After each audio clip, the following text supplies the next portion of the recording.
You know, in a sitcom, when there's that divorced dad and he's not there for the entire show, but then he just pops up in this one episode and he does one thing right and everyone loves him again. That's going to be United. They're going to be trailing 2-0 and in the end they're just going to pull out magic out of the bag and it's going to be 2-2. And all the United fans are going to be like, you saw the level of football or what? You saw the quality of football or what? We're so back. Imagine if Rashford scores that.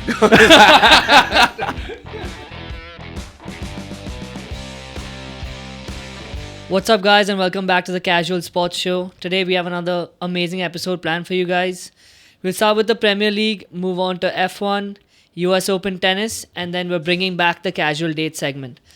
But before we get into it, Oasis is back. They've just announced that in 2025 they're going to have a concert together. They broke up in 2009 because the two brothers, Liam and Noel Gallagher, did not get along. They are unfortunately City fans, but a great band. Super entertaining. I love a bunch of songs by them. Sammy, are you going to make it to the concert or no? I'm going to try my best. I spoke to my brother today. Let's see if we can make that happen.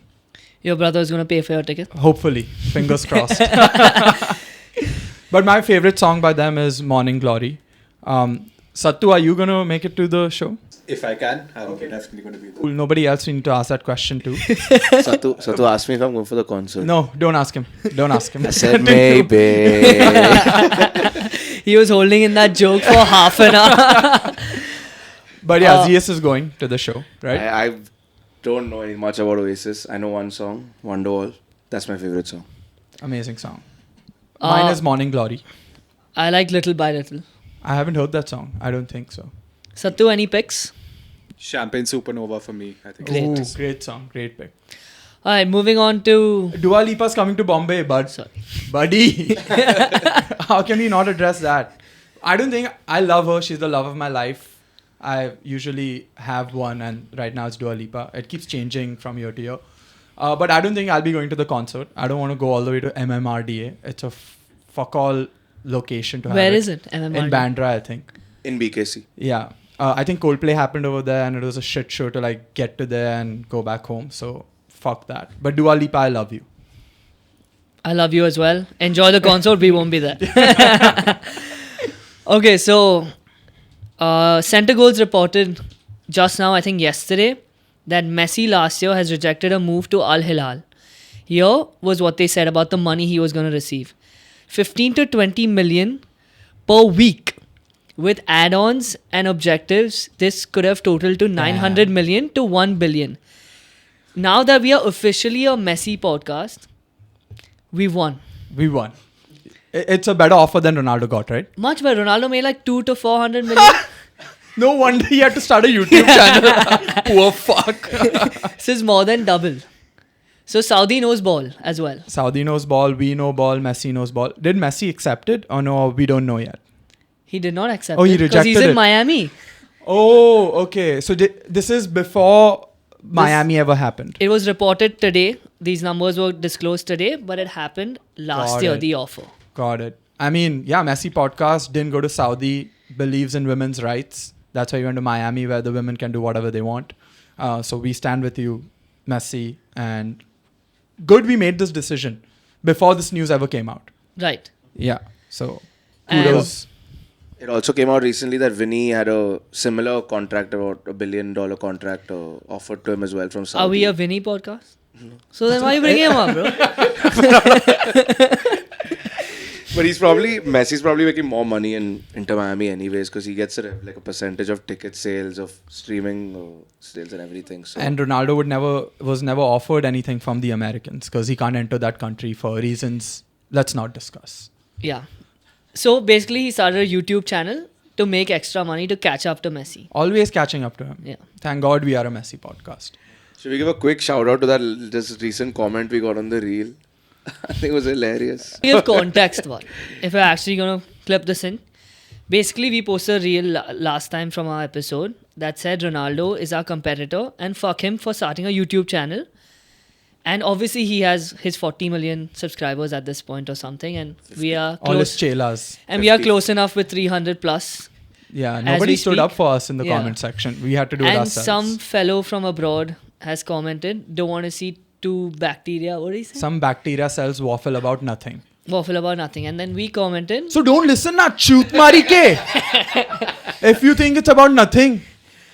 So we replied by saying, this was our objective. Ronaldo fan has been triggered. To which he then replied, if you want to read it out, because I don't know that part. His other comment was also hilarious. Keep commenting, by the way. That's fine. And then later we replied to him saying we triggered, Ronaldo fan triggered, mission accomplished. And then to which he replied saying mission failed. Don't like neither of them, you spunk bubble.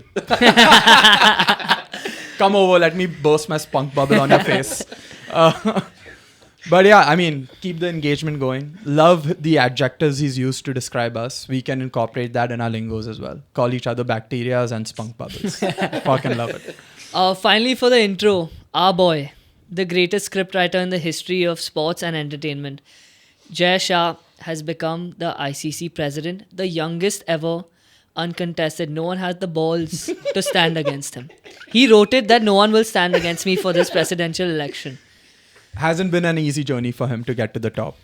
This is a textbook definition of a self-made man. So congratulations. Any words you want to say to him in Gujarati, both of your mother tongues? આટલા સુધી બહુ મજા આવી છે. તમે લખતા રહેજો અને ઇન્ડિયાને જીતાડા રહેજો. Okay, so in the statement he made right after getting this very deserved post, he said, our goal is to make cricket more inclusive and popular than ever before. So there are two things I want Jay Shah to change about cricket, which are in conjunction to his statement or his goal. On number one goal is on the franchise front. I want him to bring back Champions League T20. If you guys remember back in 2010 to 2013, the champions of all the domestic leagues played against each other. It was so much fun to watch. Bring that back. Bring back that international fervor. And finally, on the international cricket front, a little more serious. I feel like TV revenue should be equally split amongst participating nations to maintain that competitive balance. For example, in the Premier League, United brings more eyes to the league than Southampton, but streaming revenue is equally shared within the league, which helps teams like, say, Leicester or an Ipswich kind of compete. Right now, we see teams like West Indies in cricket, teams like West Indies, Pakistan, Bangladesh struggle to offer any kind of competitiveness towards India or England or Australia. I'm fully with you on the Champions League front. Yeah. Very entertaining tournament. Players like Pollard and all these guys were, born and bred from that tournament. Mm-hmm. Then they got noticed and came to the IPL. They got a chance to shine even more, make even more money. So Yeah. great thing to bring back is the Champions League T20.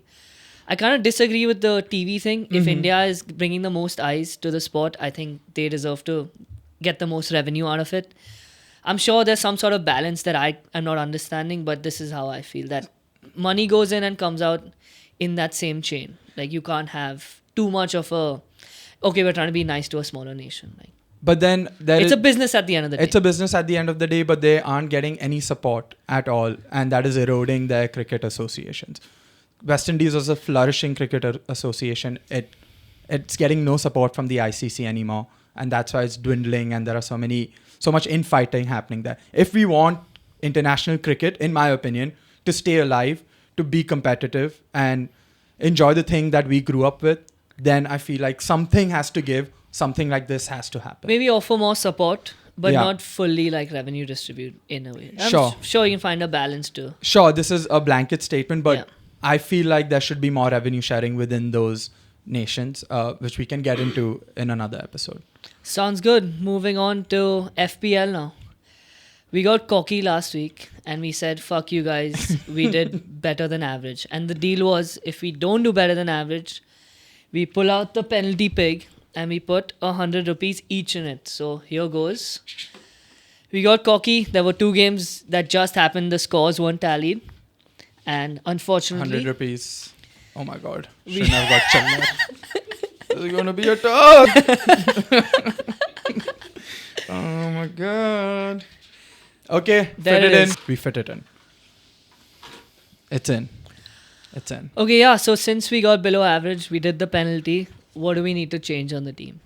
So some chut marika told us to get Nkunku. Oh, Nkunku value pick. Nkunku. Nkunku, sorry. Nkunku value pick 6.5.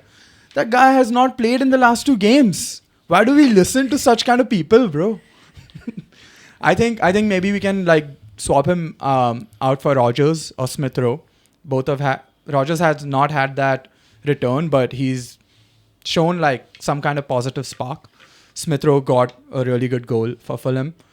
And another thing that we need to work on is Walker. Is he ever going to play? I always read reports that he's going to play and then he never ends up starting. He has too many families to take care of, I think. He's won it all now, so might as well spend some time with 3, 4, 5 families, whatever he's done. So. Yeah. Fair enough, but 2 time things to we replace need to, him. Yeah. Like how his first wife did. 2 things we need to work on. I don't want to like reveal our strategy before. Like we are pretty successful. We are going to be. Don't want other people copying us. Yeah, I like that. Yeah. The cocky attitude didn't work last week. Let's repeat Let's it. double down on it. On the fantasy league front, I want to give a quick shout out to who's number 1, Abhishek Khanna's Pivot FC, currently first with a total of 172 points. Go you. Go you. Congratulations on some change this week as well. Yeah, your piggy is becoming fatter by the day. And a quick shout out to RSG FC. So RSG FC is run by our editor Nandita. She's doing the best from anyone in this room right now. And in the last episode, I said girls don't know ball, they don't watch football. Clearly, I was proven wrong. So hand up. We are a podcast that likes to apologize when we are wrong and acknowledge. Hand up. We are sorry. Nandita, ready, set, goal. Sorry. She's 15th in the league right now, doing much better than we are. All 3 of us, 3 teams combined. 3 teams. Yeah. Sattu and me are like towards the end, the bottom end of the table, like bottom 10. So We really hope that you guys do the forfeit. I don't mind. Alright, so we're going to introduce another segment. Instead of previewing the games, we're going to label this segment Premier Picks, where we will preview the games and also 4 of us will either pick a winner or if the game is going to be a draw. If you get the winner right, you get 1 point. If you pick a draw and it hits, you get 2 points. So we'll give a brief review of the game, starting with Sattu. Then we will make our picks for 4 or 5 games each week in the Premier League.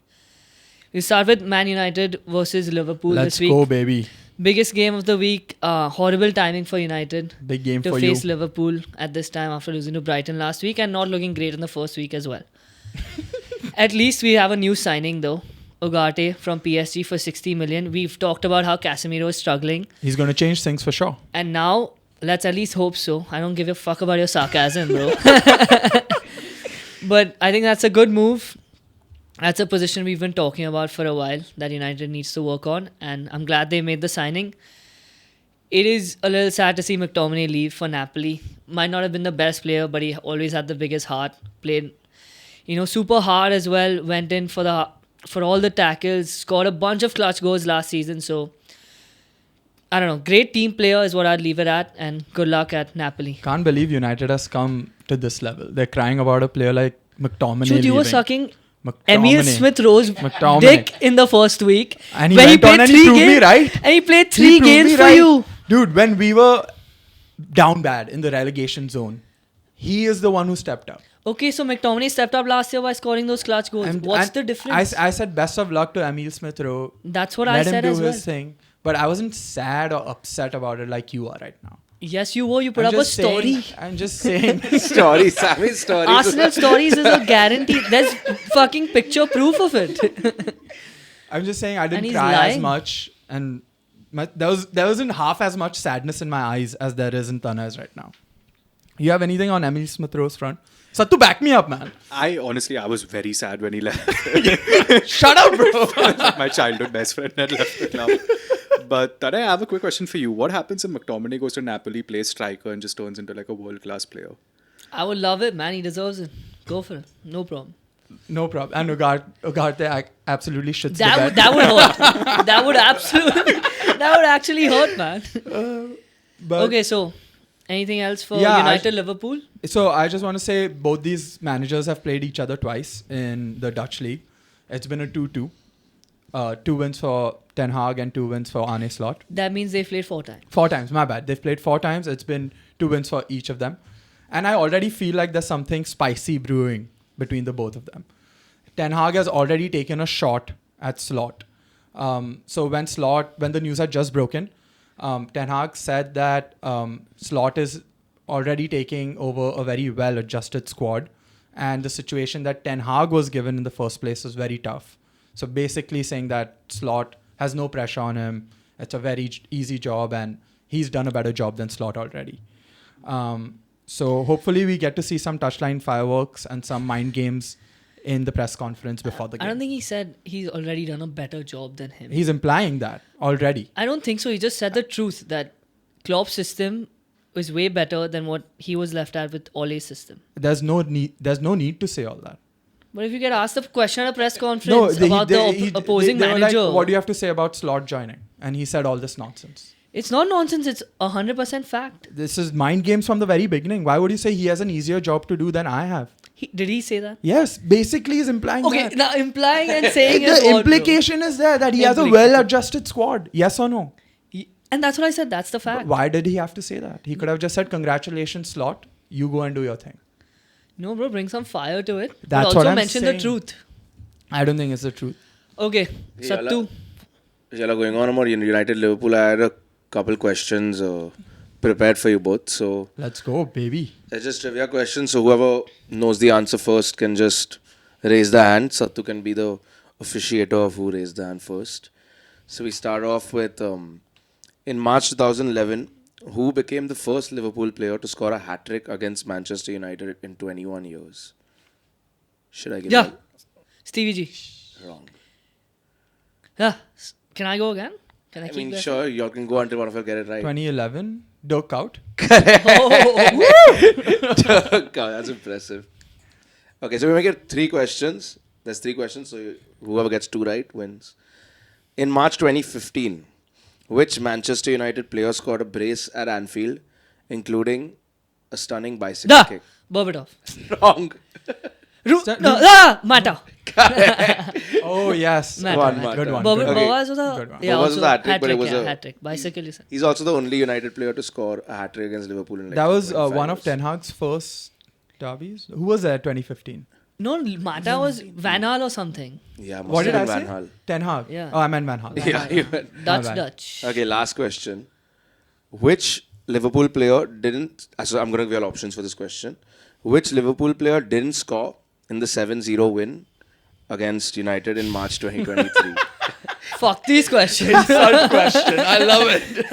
Okay, It's a bit Firmino, personal. Firmino, Nunez, Jota or Gakpo? Firmino. Okay, and we're going to give one guess and then the other can take us. There's only 4 Okay. options. Firmino. Firmino. Wrong. Gakpo, I know. Jota, Nunez and Firmino. Nunes. Wrong. I got it. Jota. Yeah. Can you tell me the score of that game? Like the who scored? I know. Score Okay. of the 7. Try. Gakpo 2. Yes. Salah 2. Yes. Nice. It's really Wait, burnt one- in his one memory, more player this scored game. One more player scored 2. Who was Firmino? No. 1. Firmino won. Van Dijk. Then Nunes. Has to be Nunez. Nunes 2. Yeah. That's what I was saying. That's what I was called. Okay. So Tana takes that one. No. Yeah, Tana takes that one. Tana One takes- second. 2-1. 2-1. Total. 2-1. Cool. It's a United Liverpool question. I Yeah, hope so- he remembers. I hope he got He it, should have bro. sweeped you. Yeah, The exactly. fact that I he mean, didn't the- sweep you is embarrassing. The Yeah, cow exactly. thing is a bit much, bro. Like, that's a great answer by you. Thanks. Sattu, go for your prediction. Yeah. Commiserations, Sammy. Sorry about that. I'm so sad. For predictions, I'm going to be boring. I think Liverpool just washes United in this one. I don't think it's going to be a whitewash. I think United are going to put up a little bit of a fight. We've seen them throughout the season always struggle a bit against the smaller teams. I think it's going to be 2-1 Liverpool. I think it's going to be a hotly contested 2-2. You know, in a sitcom, when there's that divorced dad and he's not there for the entire show, but then he just pops up in this one episode and he does one thing right and everyone loves him again. That's going to be United. They're going to be trailing 2-0. And in the end, they're just going to pull out magic out of the bag. And it's going to be 2-2. All the United fans are going to be like, you saw the level of football or what? You saw the quality of football or what? We're so back. Imagine if Rashford scores that goal.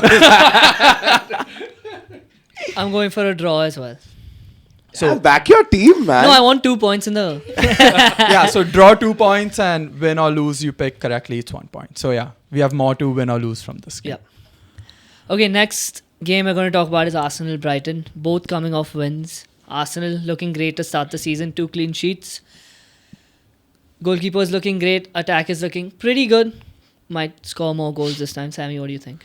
I think it's going to be an interesting game with the new manager. It always is against Brighton. But for the last 2 games, he's battered them, I think, 3-0, 3-0. The only request I have from Arteta in this game is do not start Zinchenko. Timber is fit. We also have Calafiori. Do not go back to starting Zinchenko. That's about it. And this is also a start of a tough couple of fixtures because after this we're playing Tottenham and City, right? So yeah, I mean, interesting second real challenge of the season. We're going to win.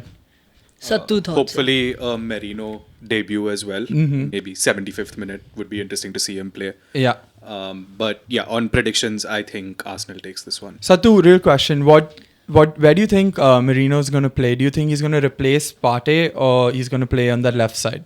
I personally hope he replaces Partey. It's going to be great having another attacking threat in the box as well and defending on corners. Yeah. But I think even through the Euros, primarily what we saw is that centre midfielder position has just been amazing for him. And again, expecting injuries, it's good to have someone who can back them up. He should replace Partey. Yeah. Because he's a criminal. So your prediction was that Arsenal's going to win, right? Arsenal's going to win, yes. I'm going Brighton. Okay, sure. You want to justify that statement real quick? I think Brighton coming off a big win against United, carrying on the momentum. It was easy. That's easy money for them, bro. I'll go for the differentials. Okay. I'm going to pick Arsenal. I'll pick Arsenal as well. Cool. Next game. Next game is Chelsea vs Palace. Chelsea 6-2. What a banging game they had this past weekend. ZS claims they're going to win the league and beat all the big teams that are coming in front of them. I am really scared of them. Personally, I am terrified of Chelsea. Why?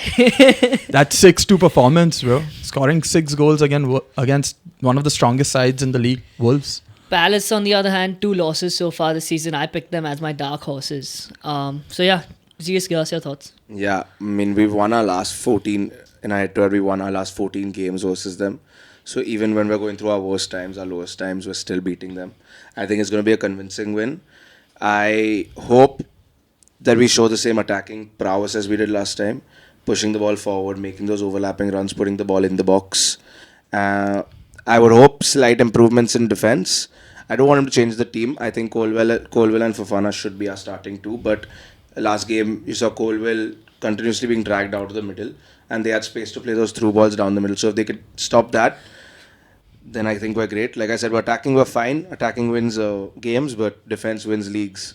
And that's what we're going to do this year. So they conceded only 2 goals against Wolves. Only. Defense definitely. And only in the first half. Yeah, only in the first half. And 0 in the second. Football is a game of 2 halves. Anything to add? Yeah, you said y'all do well against them even in the bad times. So is this a bad time for y'all or a good time for y'all? It's the come up. The bad time was last season. Now we're on the come up. You know, the further you pull an arrow back, the further it flies. Acha, arey, wow. Yeah, nothing else to add. Sattu, go for it. I'm going to go for a draw on this one.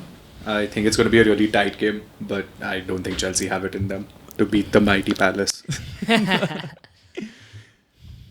Thrash. It's going to be a thrashing. Not a win, not a loss, a thrash. Thrashing. We don't know who's going to get thrashed, but someone is. Thrash. At least 3 goal difference. We'll beat them by. Okay. I'm going to go for a draw as well. Chelsea have all these youngins, no experience, very up and down. So, draw. I'm going for Chelsea. Okay. Word. Tane plays it too safe, man. He plays all sides. Who hasn't lost a bet yet? It's okay, you'll lose this one. Who doesn't like to have fun? Tana? Okay, West Ham City. City started off, they're first on the table. We saw the Ipswich game. What they did in 3 minutes. Fuck them, man. Fuck them. Honestly. It painted a whole new picture for Sammy in his head. Honestly, and dude. West Ham looking pretty good so far. Last game they won 2-0 against Crystal Palace. Like you said, they're playing at home. Usually do pretty well, but I don't think they have much of a chance against City. New manager. Hopefully that's making a difference. They have a different approach to this game. I don't have too much to add on this. Their jerseys are looking amazing. Apart from that, there's nothing much else to say. Anytime Sammy has to say something, bro, the jerseys are too good. But the women's jerseys are so nice. West Ham's jerseys, their away kit their white kit looks so good. Yeah, you brought up home. They're playing at home as well, but West Ham notoriously their home stadium is not really threatening to play. It's because there's it's the London Stadium, the Olympic Stadium, so there's a track in between. So the space between the fans and the pitch is too far. I would say that was the case initially when they just moved and they weren't doing so well, but with Moyes being back and them playing well again, I think that stadium is bumping once again. I feel like they have a little bit of a better chance, but again, it's City, man. It's fucking City. Sattu, go for it. Yeah, I think Sammy and I both put our hopes on West Ham in this fixture once before. Yes. And lo and lessons, I'm going to go for City. I don't think. Hey, what happened that time? Bottle or something? Moving on to Zias. Yeah, I'll go City as well for this one. Yeah, I'm going to go City as well. Yeah, have to go City. What a fucking truth. Zias was saying, I'm going to go West Ham, before we start rolling. I was trying to convince one of you all to join me and then I was going to ditch you. He was like, I'm going to go for the differential. I'm going to go for City. You guys see on the pod what I do. Plays it safe. Yeah. I have fun. I was going to do that. Ulta patli I was going to do dude. that, but then I went for Brighton. No. Okay, fine. So I said, Brighton have a better chance of beating Arsenal. 40 chess. 40 chess. To be fair, I think he went for the differential by picking Chelsea. So Burned him. Okay, final game we're going to preview for this week is Newcastle Tottenham. Newcastle not looking as good as they were last year, but won the first game with 10 men. Second game was a draw against Bournemouth. Tottenham, did they draw the first game? Yes. And then they smashed whoever they played. Everton 4-0, which we all expected. Yeah. The last 3 games in the league for Newcastle and Everton have been insane. A lot of goals. 4-1 to Newcastle last year. 4-0. 4-0 to Newcastle last year. 4-1 to Tottenham the game before that. And 6-1 to Newcastle the time before that. Goals.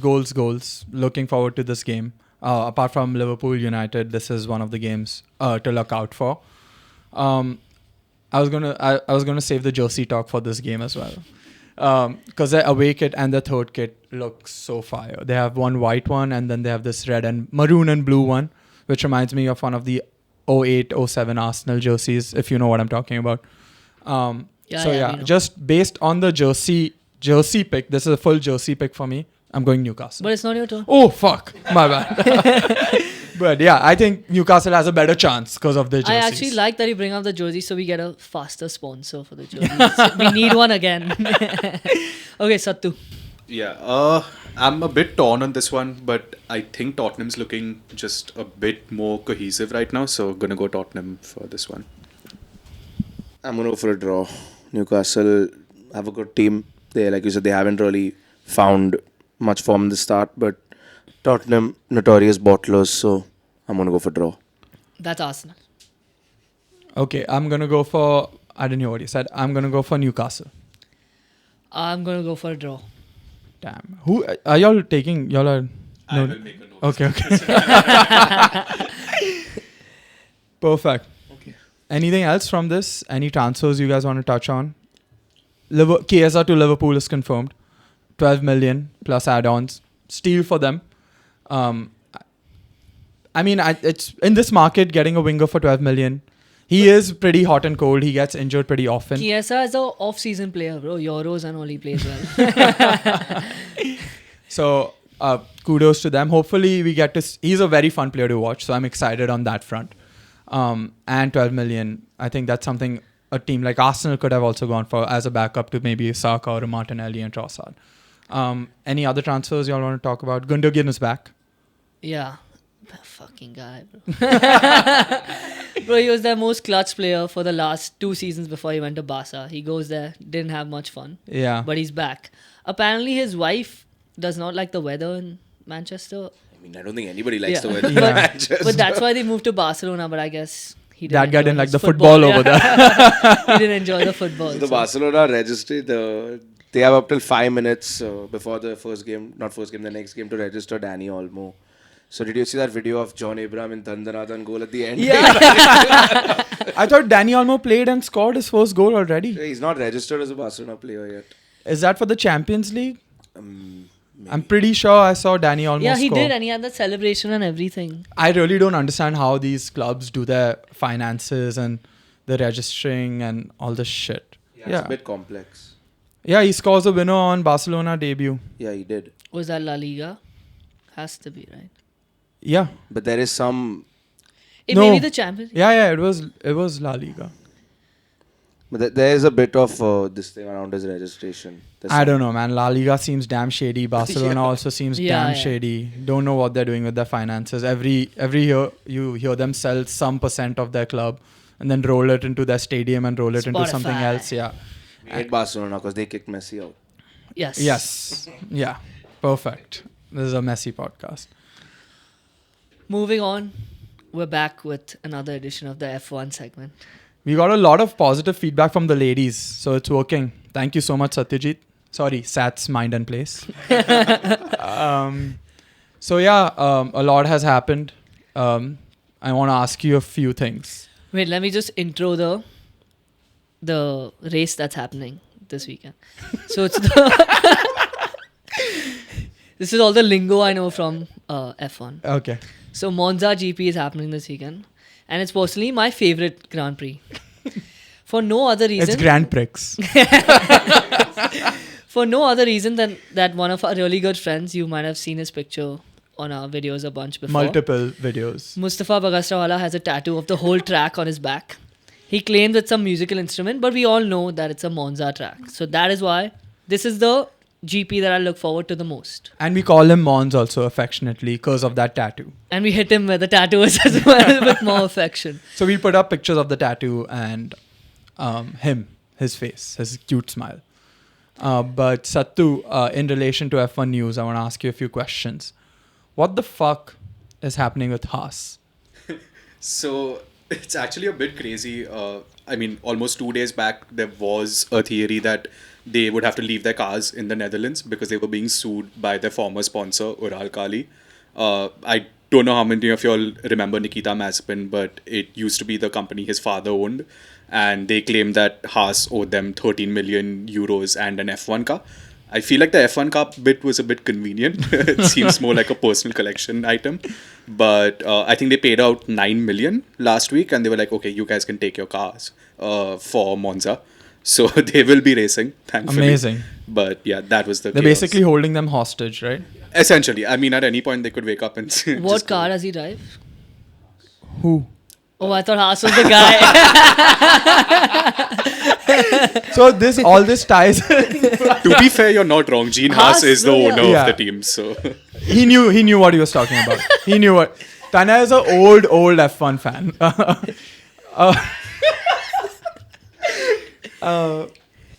Sattu, this all ties back to the Russia conflict, right? yeah. So you want to give a little backstory as to why Haas and Ural Kali have been beefing? Yeah, for sure. So Haas essentially was completely owned by Mazepin's father and his company. He owned almost the entire company, and then Russia decided to go fuck Ukraine in the ass for no apparent reason. And he then... sorry. Too far. Stay away from that.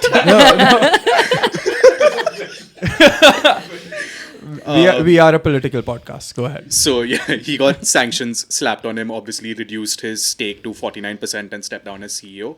Obviously, Nikita Mazepin got banned from F1 and couldn't race for Haas anymore. And yeah, essentially they've just woken up 3 years later saying that you guys owe us money on a car. Amazing. So Probably something is going down in their personal lives and business as well that they need all this money back. My next question. I know Lewis, we spoke about this last time. Lewis is coming to Ferrari. So who is replacing him at Mercedes?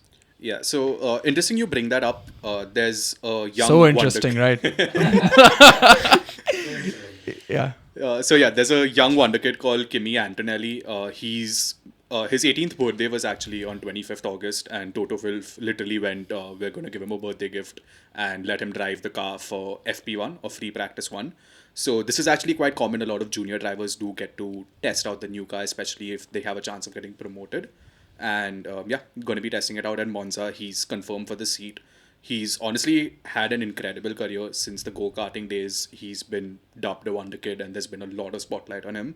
He's rushed through all the junior categories, F4, Formula Europe, etc. And not doing the best in F2 right now, but he is still 6th, which is not bad. Obviously, the car has changed, so a bit of a struggle for him as well. But very excited to see him in an F1 car, and hopefully he does well for them. Any chance he's named after Kimi Raikkonen? It's oddly similar, and he's so young. I wouldn't be surprised. And then finally, I heard about Logan Sargeant. I know he's a pretty shit driver, but why exactly did he get binned? So quickly shout out Chiku, my only friend who supports Logan Sargeant and genuinely supports him. Why the fuck? I think other than Sargeant's family, he's probably the only one who supports Logan Sargeant in this world. But he's been terrible since he came to F1. He's crashed multiple times. He, in fact, crashed so many times last year that James Vowles, the team principal, said that the car development was affected because they didn't have enough money after the repairs to spend on the new car. There's Amazing.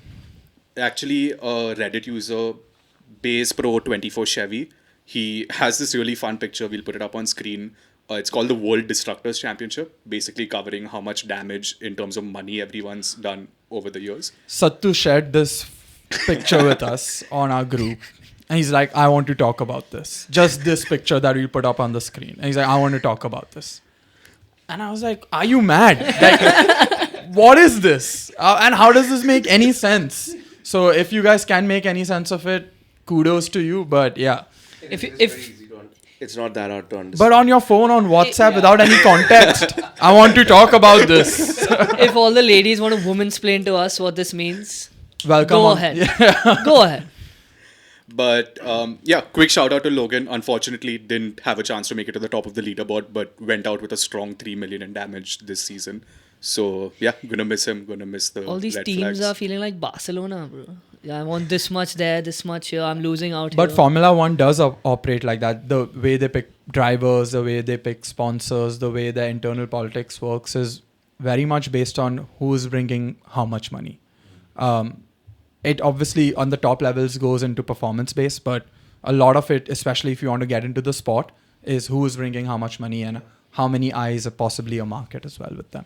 Yeah, so you're saying that even Logan Sargent's replacement is this guy called Franco Colapinto, who is an Argentinian racer. He drives for MP Motorsport in F2. He's just above Sargent in the leaderboard, and just above Kimi Antonelli in the leaderboards, and he's not even that good. Everyone's pretty surprised as to why he's got that seat, but he's bringing a lot of money from Argentinian sponsors. So, if Messi's backing him, then we are backing him. Yes, for sure. Yeah. So like you said, money really does talk in this sport. There's really not much you can do.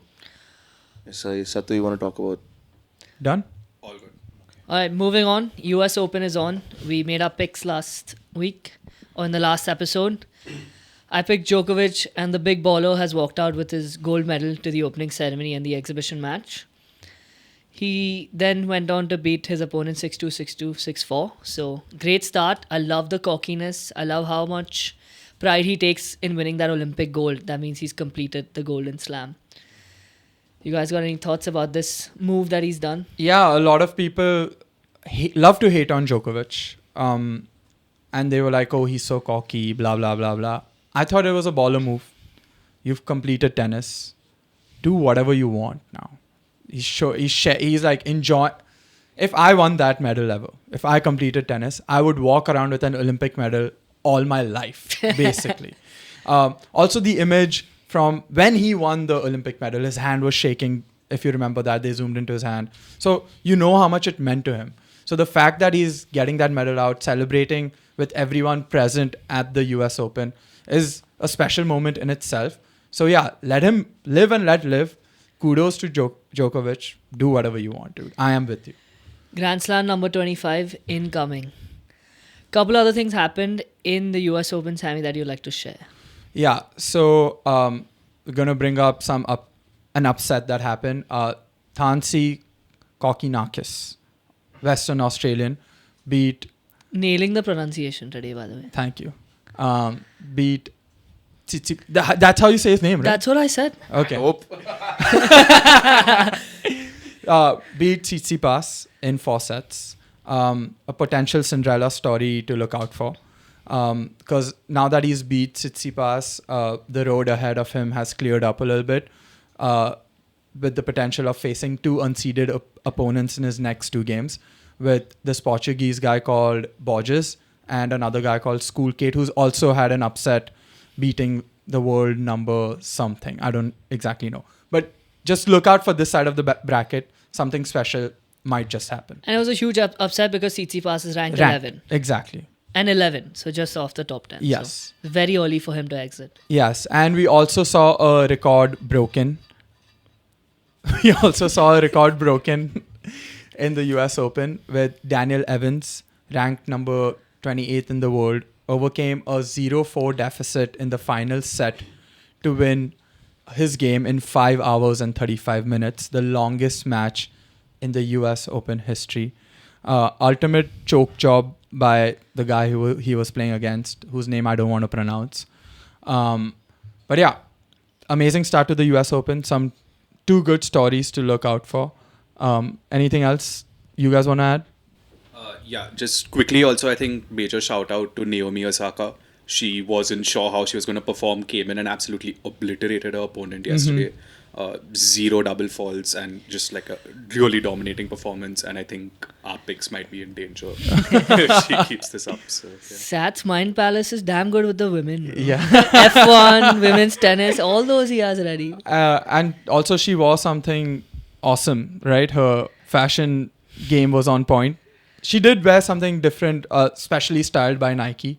It was discussed widely on social media. So Nike, style us as well. Style us as well.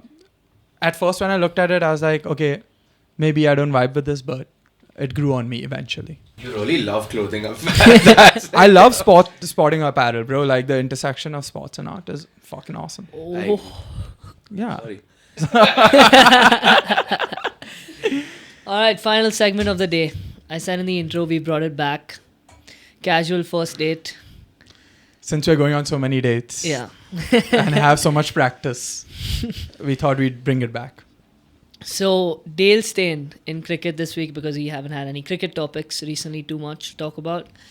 Dale Steyn had put up the question on Twitter that which fast bowler, according to you, has the best and most beautiful action of all time? Not the best bowler, not the fastest bowler, but who among the fast bowlers has the best action? So, Sattu, you want to start with this? Sure. I'm going to preface this by saying I know very little about cricket. So I spent a lot of time on Pakistani and Indian YouTube channels last night watching slow-mo action replays of a lot of people bowling. Anti-Indian. But I have come to a conclusion. I think first pick for me is going to be Shane Bond. And my second pick is actually just a rogue shout, Paul Adams. I don't know who that is. Paul Adams. One pick is more than enough, man. Hopefully we get 1 subscriber from this pick, because Sattu just shows how deep he is into cricket. And maybe Paul Adams' son or someone. Paul Adams is Pakistani or what? I have no idea. But if we can attach one picture, I think he's South African. Probably not, bro. Paul Adams sounds like a English dude, but could be any of those whiteys. South Africa. Yeah, if he can attach just one picture of him bowling, because it's genuinely hilarious. I think ZS is looking at it right now. Oh, so it's not beautiful. This was a sarcastic answer. Extremely. Okay, got it. Yeah, I'll go for a pretty basic answer in Brett Lee. I used to love Brett Lee when I was a kid. He was the reason I like fast bowlers. I used to always try and mimic his style. With his he used to have long strides and he used to give the ball one pumped up and one pump before throwing it with his entire body, his full body would be flying ahead. You can relate with the one pump game. Right? But yeah, Brett Lee is my pick. And if I'm making a sarcastic pick, it's Ashok Dinda. I'm going to pick Irfan Pathan. Pre-2006 Irfan Pathan. Full flow without any injuries. I love when a bowler has that little pause mid-air just before launching the ball. And he did something with his arms. He crossed them right before he released it. And that just looked so beautiful. One of my favorite memories is him bowling against Pakistan in that test match. And he took a hat-trick in the first over. I think it was the first 3 balls of the innings as well. So Irfan Pathan, so smooth, so beautiful to watch. And his swinging was just insane. Yeah, so I was going to say Brett Lee, but Brett Lee is not a good idea to bring up on a first date because then the girl's mind goes to Brett Lee, like Oasis did earlier. So stay away from that. So I'll pick Bhuvaneshwar Kumar. Beautiful Amazing. Action, great swing bowler, not the fastest in the world, but I saw him last year in the IPL live and dude, that guy was flying when he was bowling. So smooth, Brilliant right? Action, bro. Yeah, it was beautiful. Him also with cricket is one of my best memories of his debut against Pakistan. Yes. Man, that was so sick. Again, just watching a good swing bowler is so much fun. Yeah, and India had Praveen Kumar and then Bhuvi, so that was a good time. Yeah. They could swing it both ways. So Another shout out is Mohammad Shami. He has possibly one of the cleanest actions ever. He doesn't have any crossover between his arms. It just flows in one straight motion. I have another question for you guys. Which is the worst fast bowler to watch bowling from an action point of view? Didn't you guys answer that already? Paul Adams. Do you guys have anyone on the top of your mind? I wouldn't say worst, but someone who doesn't have a good bowling action but is a great bowler, one of the best ever, is Bumrah. That's what I was Very gonna say. clear. Yeah. He's a very awkward swing in his arms, Yeah. but he's Thank the most... God it worked out for him, right? If it didn't work He'd out for him, get trolled and how, bro. Yeah. he gets slated so bad. Yeah. But That's good what I was thing going to he's the say. GOAT, so, I was going to say Bumrah as well. I'm now just thinking about it. I'm going to say Sohail Tanvir. Just because he didn't do the natural like left foot, right arm. It was like left foot and then left arm. And he bowled really from his ear like that. Yeah, it and looked came- so and he's a lefty awkward. coming, running in a little slanted as well. Yes, it looked so awkward and it was so off-putting for batsmen potentially to face that. So yeah, Rajasthan Royals, Sohail Tanvir. Yeah, I'm just going to be rogue here and say Malinga because I feel like he pissed off a lot of people and that's exactly where my expertise ends. Amazing. That's about it. I just want to bring up anything else you want to bring up? Anwar El Ghazi, quick shout out to him. He just won his case against Mainz. He finally got his payment of £1.5 million. He was wrongfully dismissed by them for his social media posts in support of Palestine 10 months ago. So the court proceedings have finally gotten over. He hadn't played football in 10 months because of this whole fiasco for just basically speaking his mind and quite frankly for the very right thing. He's finally won it. He's finally completed his transfer to Cardiff City. So we are going to watch him play football again. So kudos to you for standing in what you believe. And thank God the right thing was finally done. Not going to say what's wrong and right in the whole war situation, but if someone is supporting his own people and you're getting, Slated. basically slated for that and not getting paid for that, it's a bit ridiculous. Yeah. And also of that 1.5 million payout, he donated 560,000 of it to the Gaza children. Amazing. Yeah. I mean, this story just keeps getting better. Yeah. So yeah. All right. That was it for today's episode. Hope you guys enjoyed it. Like, subscribe, share. See you guys next time. And then subscribe again. And then subscribe again. Unsubscribe and like and then dislike and share. And yeah, you guys have anything you want us to add on these walls, send it over. Possibly posters.